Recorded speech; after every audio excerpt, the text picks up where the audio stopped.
How to check hidden messages on Messenger. Hey everyone, welcome back to the channel. In today's video, I'll show you how to check hidden messages in Messenger. So now without further ado, let's get started. So first thing first, open the Messenger app on your phone and make sure that you're logged in to your account. And now here, once you are inside the app, simply tap on the three dash icon shown in the bottom right corner of the screen.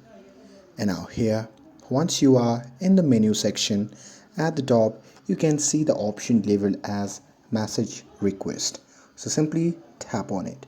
And now here, once you are inside the message request, at the top you can check both tabs like you may know or the spam. And here sometimes imported messages like from jobs or old friends end up here. So that's it. That's how you can check hidden messages in Messenger. With this, if you found this video helpful, then don't forget to like, share and subscribe to get updated for more videos.